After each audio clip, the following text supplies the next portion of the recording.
Hello, we are geeks assembled, and we have gathered here today, and it's Doctor Who night, and we're going to be talking about Alila and Tom's story, which is Underworld. And let's go straight away. Let's go to Alex and Susan for their opening thoughts on this story. Well, Leela and Forzy got stuck in a cave and in a planet that had a political conflict, and it was interesting, shall we say? And there was a spaceship buried in the ground. There was a people that had been there for a really long time. And then, of course, there was a slave race. So we're going to overcome all the slavery in the galaxy with the Doctor. And that's a good thing. So, pretty awesome. Here's Alex.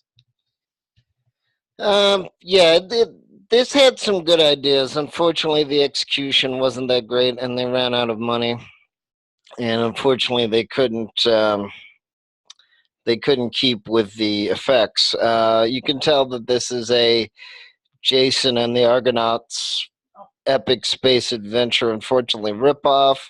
Not exactly a tribute, because unfortunately, they ran out of money. There are better episodes. There are better visual episodes. It's not terrible. At least it's better than the Horns of Nimon. But if they had kept up with the money, and if they had kept up with keeping the effects really good, this would have been a more enjoyable story.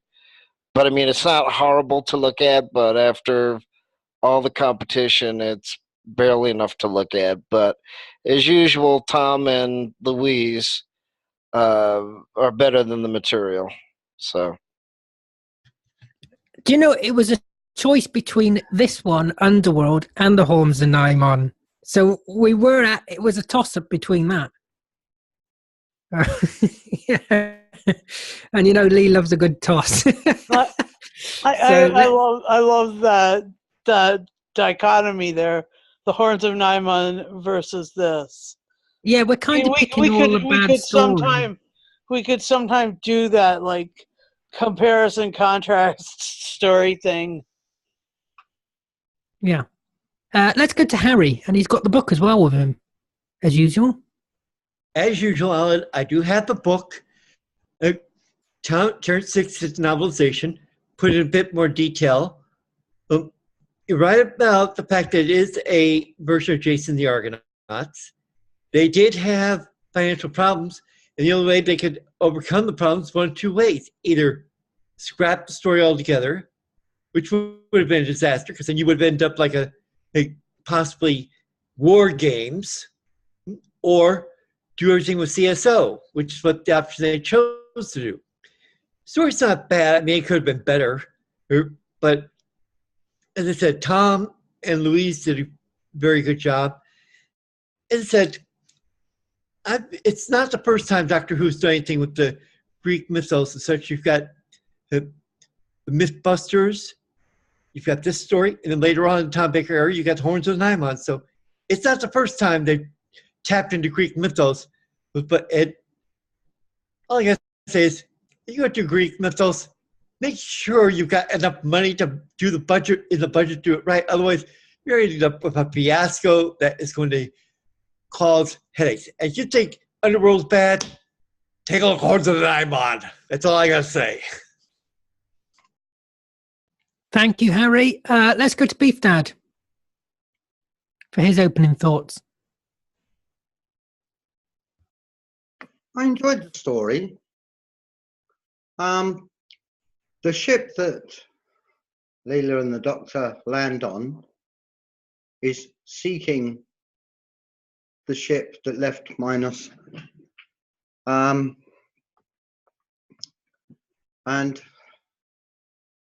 it is carrying the genetic banks of the Minor race, and they trace the signal from it into a nebula. The ship with the Doctor and Leela on it go into the nebula, and because of the gravitational pull of the ship, a planet starts to form around them, but they get out of that and crash onto another planet. But then that planet was formed in exactly the same way around the ship that they're looking for. And they've been there for yonks and yonks for a very, very long time. And they've got a supercomputer there that has basically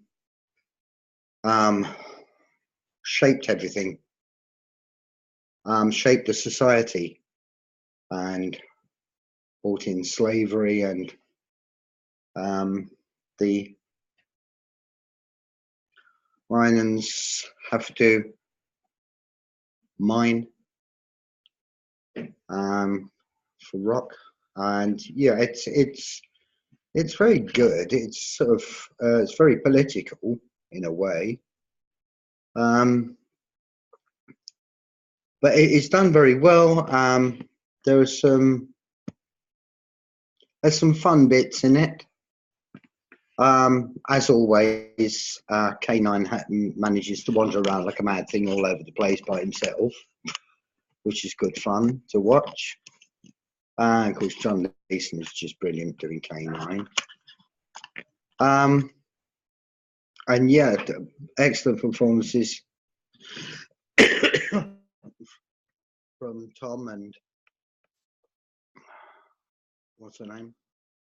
What's her name? It's gone.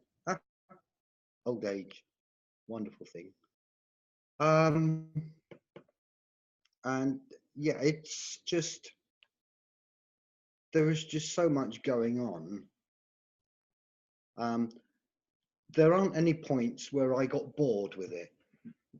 I mean, I remember when it was originally put out, and I used to look forward to it every week, because it was just one of those ones that I was fascinated to find out how it was going to end up. And yeah, very, very clever. Yeah, I enjoyed it. Oh, Beef Dad enjoyed it. Let's go to Lee.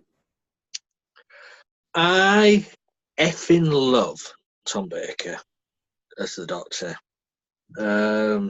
He is my Doctor, and a lot of people say that, but he will always be my Doctor until the day I die. But yeah, this story, and as it's been mentioned, Horns and Nymon are always rated the lowest in the Fourth Doctor's stories, as you know, the most liked. I can understand why. Yes, the budget had run out, and they tried their best to get the story out there because they wanted to tell the story. Because in the documentary on the DVD, they said it was either do this or just lose the story altogether. The 4 parts altogether would make a shorter season. And with the CS, the blue screen, that way would be cheaper for them to do it on the, with the blue screen. It works sometimes it doesn't work. Story-wise, yes, I know it's the Greek mythology of Jason and the Argonauts, and also other Greek mythology, the sword of Damocles and the Persephone. Yeah, well, for me, Tom makes this one. There is some good actors in it. Alan Lake was a brilliant actor in his day. Very awkward actor to work with, according to some people. But yeah, Tom made it for me. It's a shame.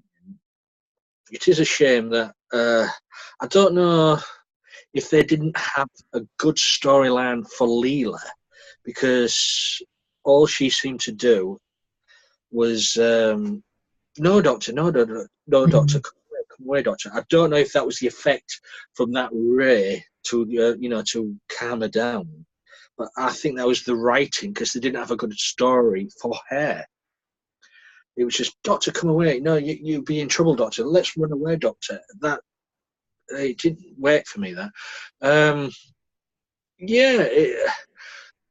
for me, of all the Tom Baker stories, this is my least favourite. Yeah, Horns and Harmon. People have mentioned Horns and Harmon. I like Horns and Harmon. The creatures are brilliant. The overacting makes me laugh. But this one, I do enjoy the mythology side of it. But in that era, then you did have Doctor Who stealing from classics. You had Frankenstein, and you had Jekyll and Hyde, and all that. And they went to the Greek side, and and then they straight went to the word Jason the Argonauts. But yeah, I didn't get bored of it. I didn't get, because it did go quick. But some of the storyline, it was sort of hard to understand and follow. I mentioned this to Ali earlier on in the week. I always thought I understood the story of Underworld, and rewatching it again, I was thinking, I'm lost. But that's just me. But yeah, I don't know. It's not a classic, but it's watchable. Over to you, Alid. I just think the reason why you got lost was because, well, age, and I think the plot kind of loses itself a bit, and the way it was directed and all that kind of lost its way. But this story is crap. It's just crap. As simple as that. I mean, there's only one reason why you need to watch this, and that's Tom Baker, because he's absolutely, at this point, he's still on form. He is still the Doctor. He is not the parody of Tom Baker that he becomes yet.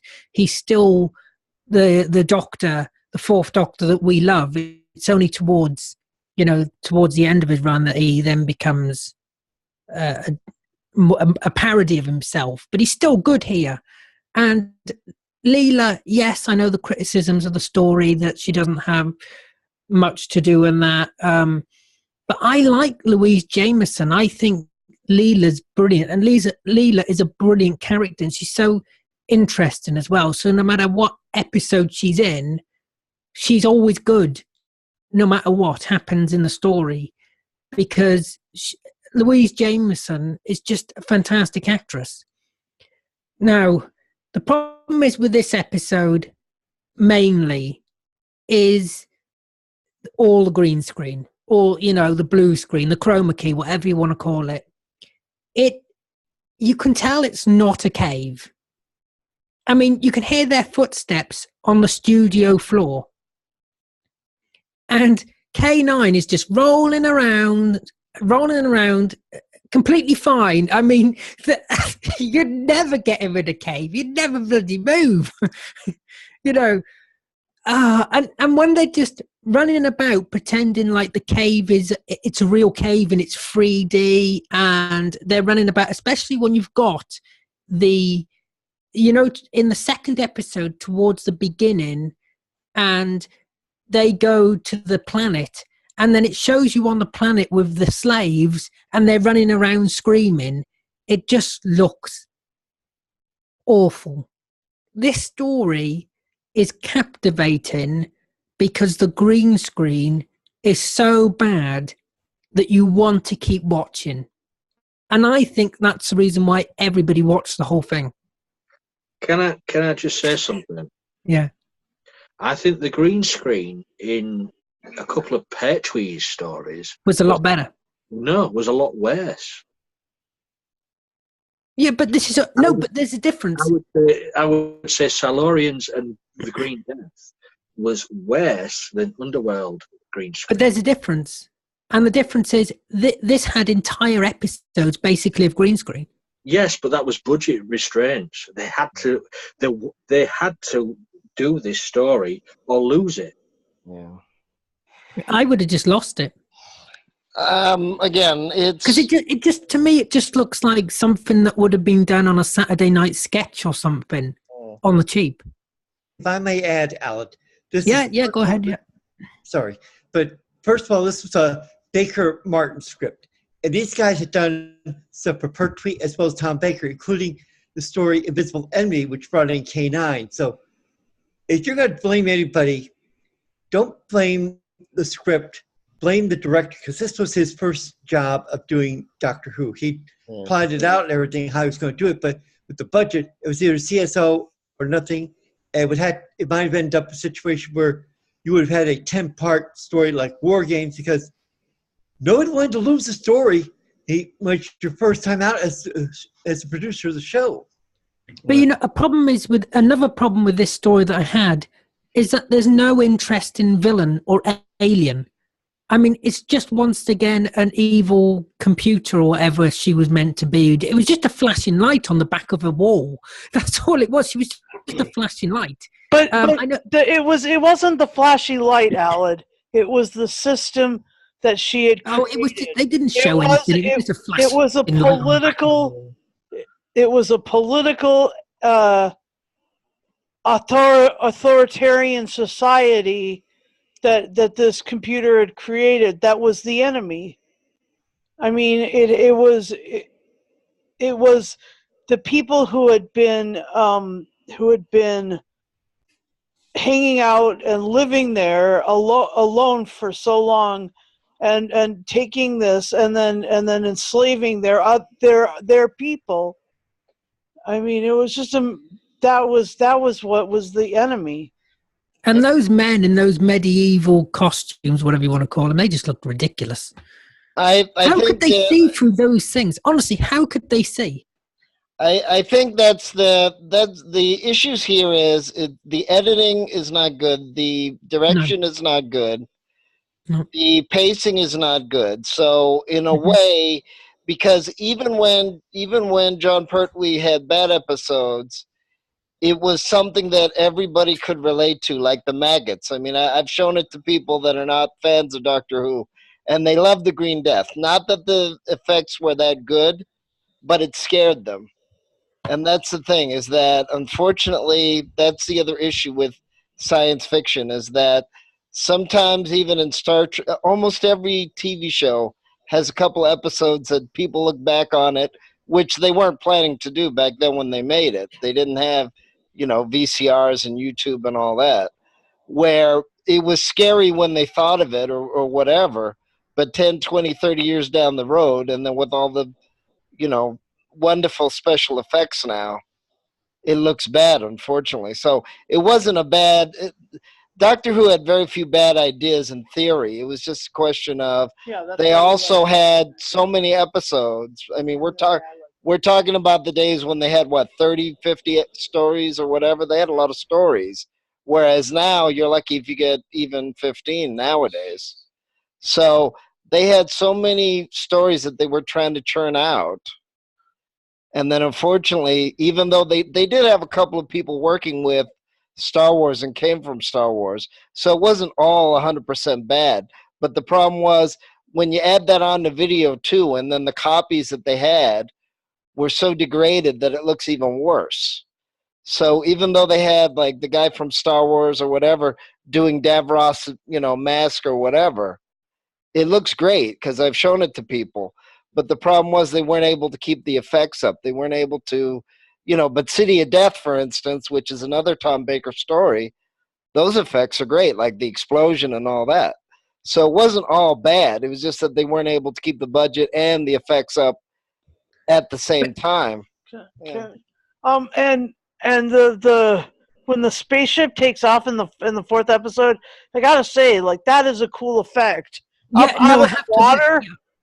Because I mean, the only time you see that, in my recollection, a spaceship taking off out of water is one of the reboot Star Trek ones, where they've sunk the ship in the in the ocean, and they take it off up out of water. I mean, other than that, it's such a unique vision for that particular scene. I thought that rocked. Yeah, I thought all the model shots of the outside were very good, actually, especially the scene that you mentioned when it's actually the planet's going to blow up and they escape the planet. Yeah, But I it thought that was comes up very out good. of water. It doesn't Yeah, come out of up water.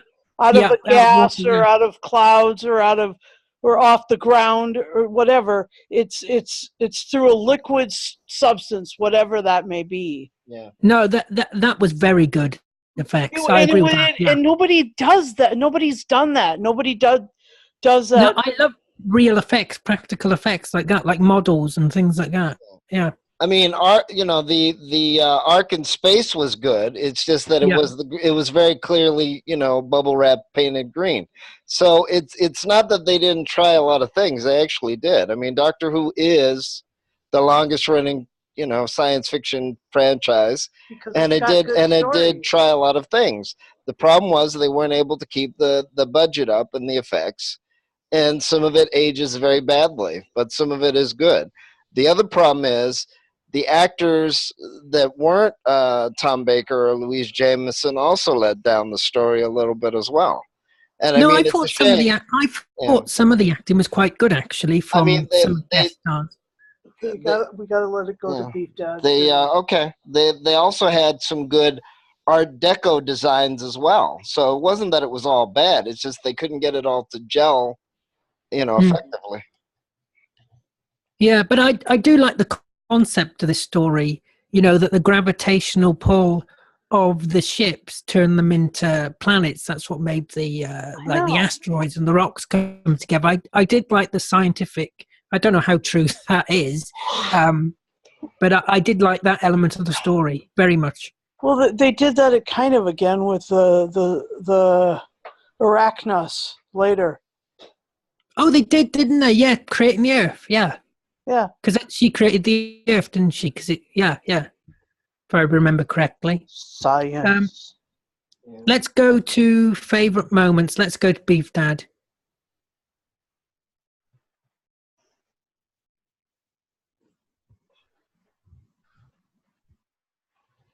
Yeah, as I say, one of my favourite moments is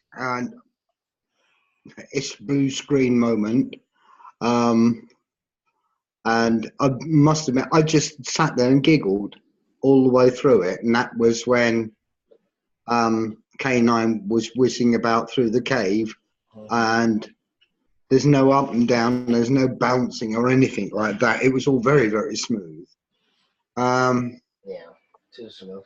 I absolutely loved the moment where the ship at first, that is the ones that are seeking the original ship with the genetic stuff on it, and where it starts to become, where it starts to attract all the rocks. That was great.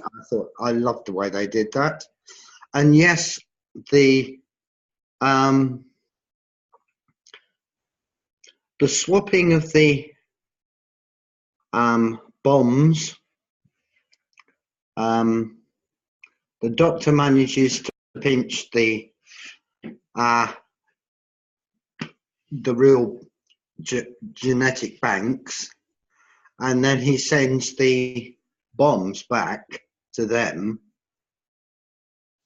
and it's the way they pull all the slaves onto the Doctor and K9 and Lou Jameson get all the slaves onto the thing, so that the only things that are actually left are the seers and the computer. That's all that's left, and they have trouble getting out of the system because of all the extra weight. And when the bombs explode inside the planet explodes, and the force from that pushes the minion ship out, and they are able to head off to their new planet of Minus 2. And I really enjoyed that bit. Happy ending it was. Oh, we all have a happy ending. Let's go to Harry for favourite moments. If I had to choose a favorite moment, it would have been in the first episode. You seeing Leela all pacified and everything? And then when she snaps out, it's, who do I kill? Who does this to me? He needs to be punished. That was probably my favorite moment from the whole story. Yeah, no, I like that bit. That's why I like Leela, and because she pulls out her knife, doesn't she? Yeah, I did like that bit. Let's go to Alex and Susan for favourite moments. Well, I already did mine. Mine was the spaceship taking up off out of the liquid's surface. That was brilliant. It took 40 years, almost 45 years, something like that, to see it on the screen again. Pretty cool. Didn't really have a huge favorite moment in this episode. Like I said, they had some Art Deco designs, but it was interesting, of course, too, Doctor Who trying different things and having a different companion. I mean, after Sarah Jane, to go to, Leela, and then later on, as you watch the series, they'll go to another character. Of course, they had to change her eye color. That's in another story. They had to change her outfit because it was a little too revealing.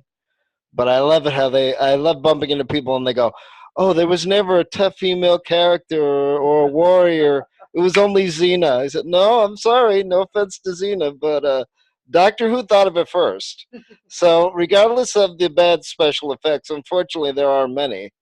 Doctor Who had a lot of famous first. The Time Lords, the Regeneration, the Cybermen, the Daleks, the TARDIS, and Leela as well, yep. And they had a lot of, even K9 wasn't a totally terrible idea, but the problem was the running of it. Yeah, I know. Alex, have you got anything else to add to the story of Underworld? No, I'm not a big fan of the story. All right, no. we're going to go to Lee. We're going to go to Lee.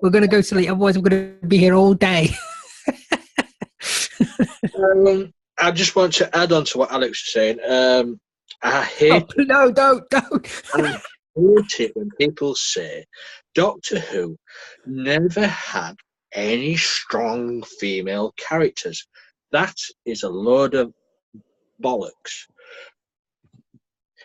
Every female character companion was strong from the 1963 onwards. Yes, Leela was one of the strongest because she was a savage, and I think she's one of the best, and very underused. I mean, everybody goes Sarah Jane. Sarah Jane's the best. Romana. But because they always go to those two, they always seem to forget about Leela. Leela was brilliant. Can I just add? I think Leela's the most interesting. She is, yeah, complex. I think Leela is the most interesting. Yeah. To me, yeah, every female companion in Doctor Who has been interesting and strong-willed. Because if you wasn't strong-willed, you wouldn't go with the Doctor to begin with. So these couldn't get any strong-willed than Tegan. Yeah, so exactly. So these people that say there's never been a strong, feisty female. That's a lot of rubbish. It really annoys me when they say that. Favorite moments? I don't. There is a few gripes. Underworld. There's a few gripes. Why did these guys wear hoods over helmets? Those two guys. I just don't get that. Really, it's not for armor. It's not for protection, is it? Because they're not for fashion. No. Those two guys with the helmets and the fizzly eyes. They're stupid, yeah. They were great if they were in it more, villain characters. But why the Hoods? I don't get that. And why are the Hoods for all the other guys? I don't get that. Very simple. They're there to, I'm sorry, Lee, but they're there as the guardians to the Oracle. And they got to look more impressive than anyone else. They just look stupid. Yes, but they'd look more impressive if they didn't wear the black hoods over their helmets. It's fashion. It's not fashion. Also, as well, yes, a futuristic spaceship being, going through the cosmos for yonks and yonks, and they've got a leather sofa. That doesn't. I don't get that. Why you have a leather sofa on the control deck? Budget. I know. It's but back then, you would hope and think someone would say, "Why have you got a leather sofa there?" But for me, it's a shame they didn't have much for Leela to do in this, and to pacify her, just to say, Doctor, come away, Doctor, come away, is annoying. Because Leela is a brilliant character. And Tom Baker, he rocks. But, the blue screen does let it down quite a lot. But it's, I say, budget restraints. What could you lose it, or you've got to make it with what you've got. What can you do? Yeah. And I like the ending as well. I thought the ending was good when the Doctor tricked the guard to take the bomb back. And the Doctor was saying, no, that's the bomb. That's, I love it when Tom does that, something like that. That was good. The model shots, I think, are the best part of this story, really, because they were really impressive. And when the planet blew up at the end, that looked really good. So whoever did the model shots were brilliant. But like I say, the acting was good. I thought the acting from, certain of the guest casts were quite good. Yeah, there were some side characters that was a little bit dodgy and a bit questionable. But what could you do? I mean, they were just in front of green screen. There was nothing there. I mean, it must have been a very, very difficult job to act on when you think, you're meant to be in a cave running around and you just in a studio full of green paint. So, I mean, and you're running on a flat surface. So also, it must have been very difficult. Sorry to interrupt, but also as well, I mean, it's in the documentary on the DVD, but also as well, you did notice that there was a few instances, and it's in the episodes where the guards do slide across the floor. Because they're slipping on the cloth. Yeah, I noticed that. Yeah, that's what made it so entertaining, though. Is I was watching them just walk and slide and just, yeah. It's a story that's. It would have been better, obviously, if it was actually filmed in a cave, and I think it would have been more entertaining. But I still think there was no real villain. I mean, having just a voice in a room as the main villain didn't quite work. And then these stupid guards with these medieval things on their, medieval costumes and these little tiny eye holes. I just don't see how they could have seen out of them. Like Lee said, I think it was stupid. Let's go to final say and score. Let's go with Harry first. I will say this. May not have been the best story, but it did bring out one little thing that just got brief mention in the show, but came out much better in the book, the Time Lord policy of non-interference. Much better explained in the book because it's something that's been talked about for years, how the Doctor and everything's gotten involved in it. Came out much better in Turn 6 novelization because he explains why the whole thing came about. As far as the rating, I gave the book a 6, the story on DVD a 5. Thank you, Harry. Let's go to Beef Dad. Yeah, nobody's mentioned the minions refer to the Time Lords as gods because the Time Lords interfered in their civilization, gave them advanced scientific knowledge and advanced, so they had advanced weaponry. And in a civil war, they destroyed their own planet, which is why the Time Lords had given up on intervention. Yeah, some slightly magical moments in there. As you say, I don't. The supporting actors were okay, but there was nothing extraordinary. Yeah. There was nothing extraordinary. So for me, it gets a 7. Yep, thank you, Beef Dad. Let's go to Alex and Susan. Okay. I enjoyed it. I especially enjoyed the fact that they were both the same race, that there was the slaves, and then there was the the authoritarians, and I liked the result. I liked the fact that the Doctor saved everybody, put everybody on the TARDIS. Almost everybody.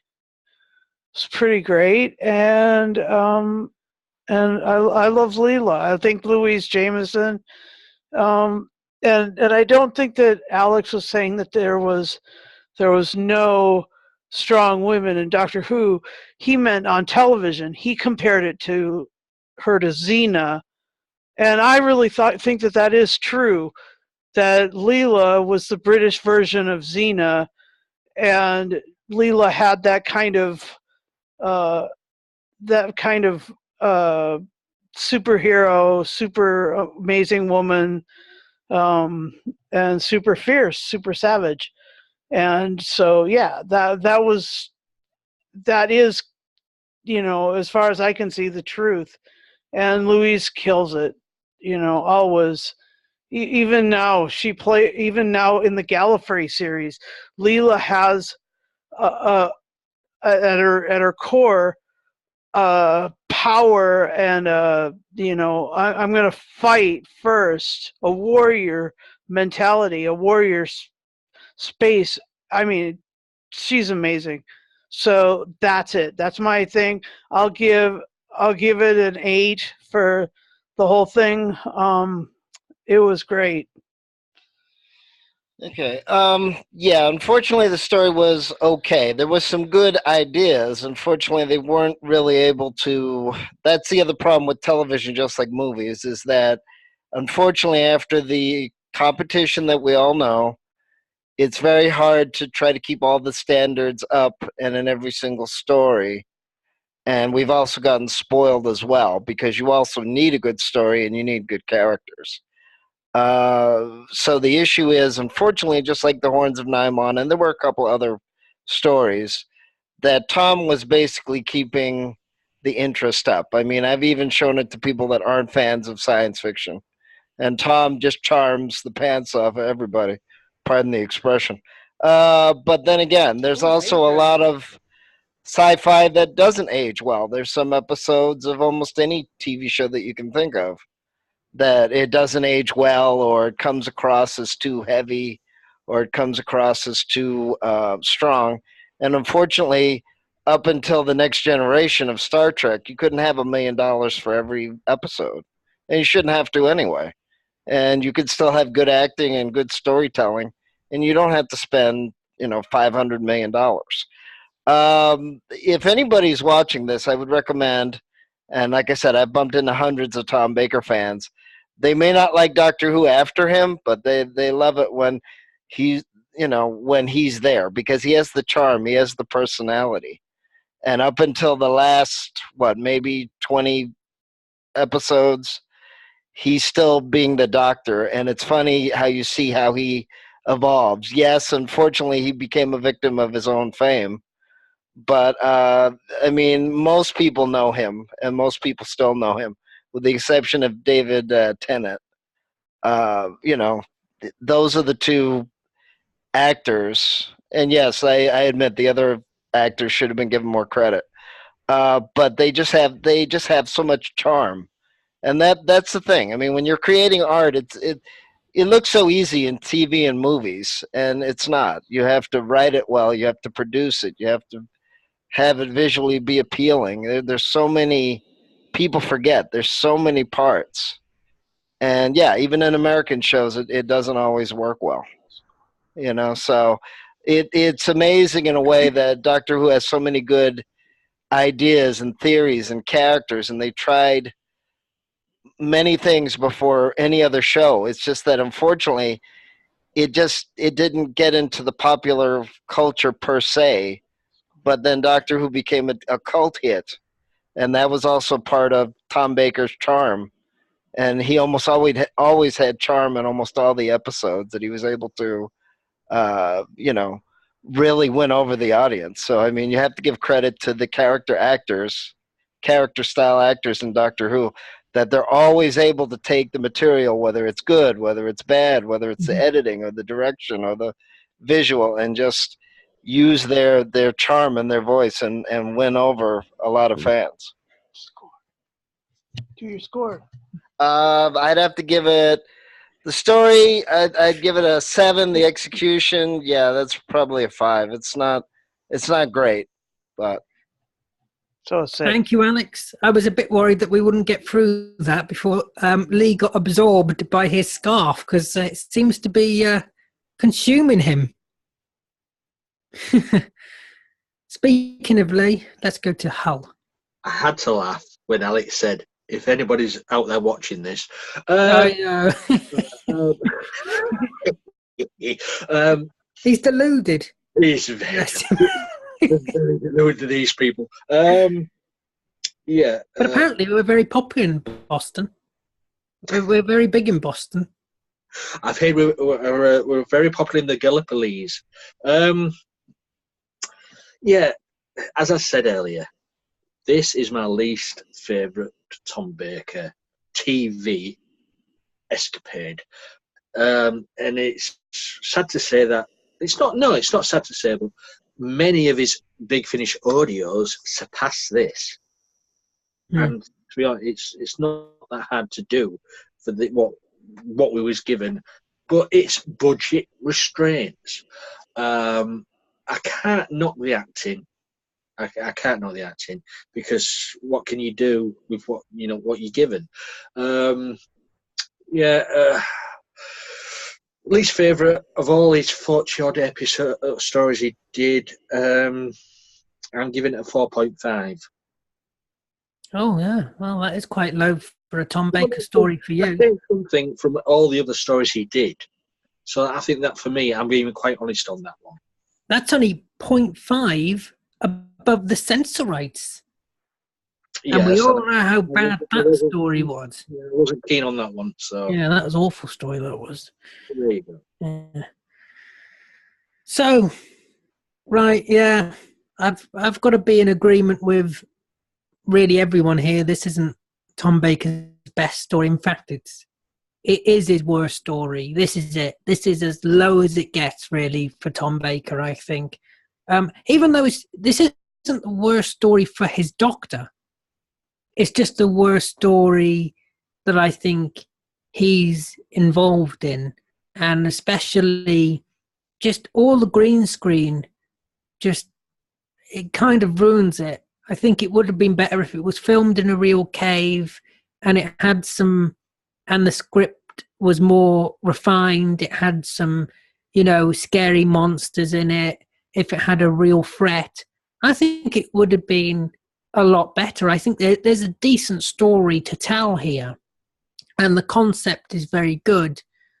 And it would see, the censor rights was boring, utterly boring. But this isn't boring. I can sit and I can watch this. So I disagree with Lee's score, even though he's entitled to it. It's not the score I'm going to give it. I'm not going to go that low because it is watchable, and I've watched it a few times, and I'll continue to watch it a few times more. It's just one of those stories that it's got good ideas in it and good elements in it, but and another reason why it's worth watching is in a way because of the green screen. The green screen in a way makes you want to watch it. It kind of makes it more interesting in a funny way. Because you can tell it's green screen and they're trying to act in this make-believe cave. I don't really know what to give this. I think I'm going to give it a 5.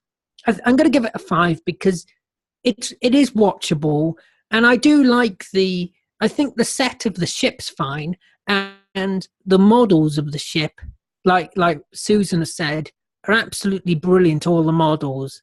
So I'm going to give it a 5.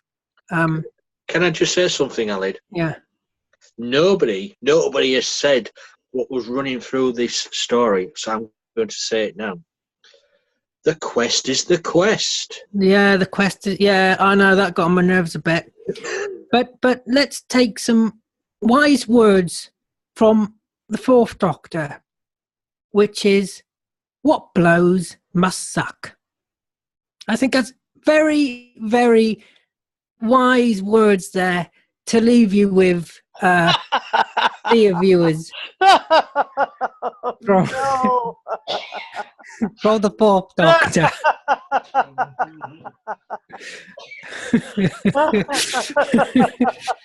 And I have to say, actually, just for that quote alone, I have to give it a 6. Yeah. Because I thought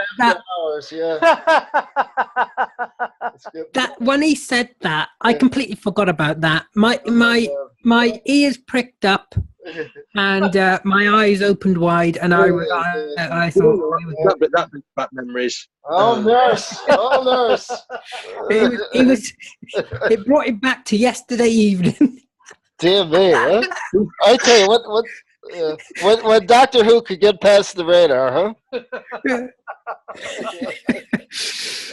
I know it wasn't meant in that context, but that just made me laugh. That did. Anyway, I'd like to thank everybody here for joining me. I'd like to thank you for watching. Hit that subscribe button to see more videos like this. Look after yourself. Take care. And we will see you next time.